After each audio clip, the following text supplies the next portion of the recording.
एक बहुत ही अच्छी बात है जो मैं आपको सुनाना चाहता हूँ कि पीछे देखो और प्रभु का धन्यवाद दो और आगे देखो और प्रभु पर विश्वास करो, क्योंकि इस वक्त आप ठीक वहीं हैं जहां प्रभु आपको देखना चाहते हैं। जय श्री राम। मैं राहुल फैक्ट जोन से। हम में से बहुत सारे लोगों के दिमाग में ये ख्याल आता है कि अगर मैं नहीं होता तो पता नहीं क्या हो जाता।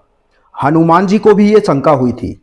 जब वो लंका से लौटे तो प्रभु श्री राम के पास जाकर बैठ गए और प्रभु से बोले कि प्रभु, आपने मेरी आंखें खोल दी और मुझे जीवन की सबसे बड़ी सीख दी कि मैं ना होता तो क्या होता।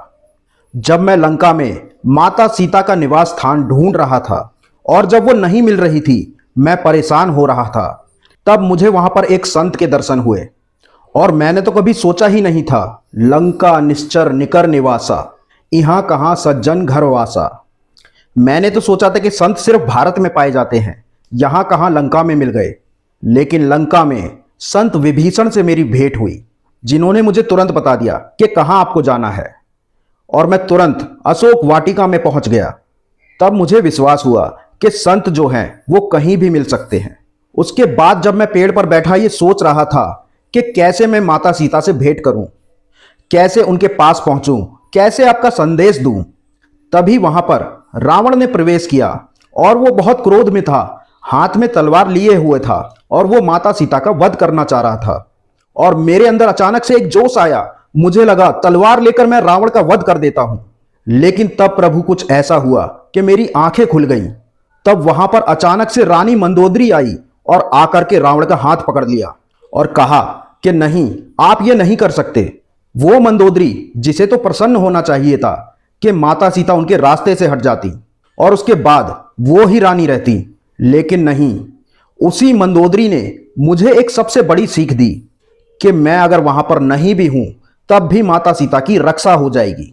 और आपने मुझे सबसे बड़ी सीख दी कि तुम नहीं होते तब भी काम हो जाता।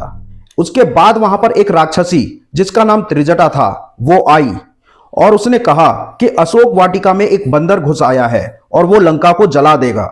मुझे समझ नहीं आया कि ये संत वाणी एक बार फिर से कहां से आ गई।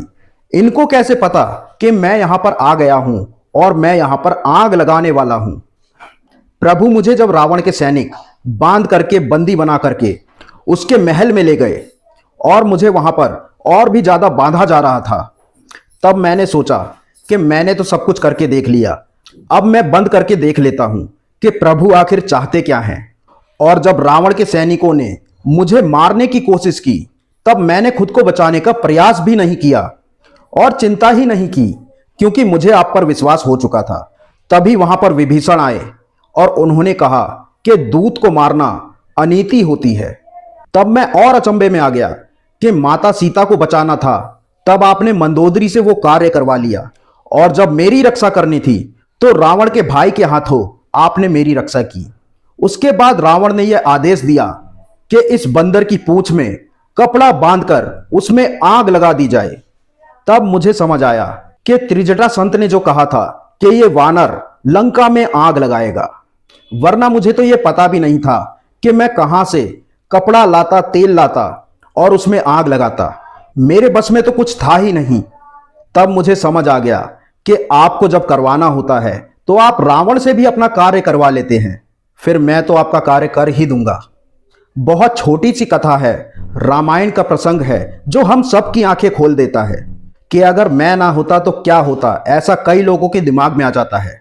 अपने दिमाग से इस शंका को हमेशा के लिए हटा दीजिए, क्योंकि प्रभु को जिससे जो कराना है, जिसे जहां पहुंचाना है, वो करा देंगे।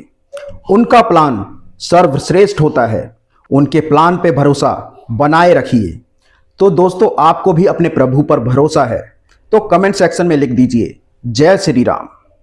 और वीडियो अच्छी लगी हो तो वीडियो को लाइक और हमारे चैनल को सब्सक्राइब कीजिए। राधे राधे।